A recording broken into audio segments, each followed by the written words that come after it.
ভাই আপনি বলে ঘর ভাড়া দিতেছেন? হ্যাঁ ভাই, আমি ঘর ভাড়া দিতেছি, এই ঘরে 3,000 টাকা। আপনি নিবেন? হ্যাঁ ভাই, ঘর ভাড়া তো নিমু, কিন্তু দামটা একটু বেশি পড়ে। থাক, দেখি ওই ভাইয়ের কাছে যাই।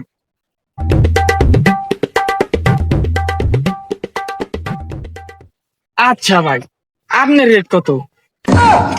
দুরু মিয়া, কিসের আমার রেট? আমার ঘরের সে রেট। হ্যাঁ, এই ঘুরে পেছে এই একখান দিয়ে গেল। দুরু মিয়া, দেরি পেশাল বাদ দাও, ঘর ভাড়া নেবে নাকি তাই কও। হ্যাঁ, ঘর ভাড়া তো নিমুই, তা দাম কত?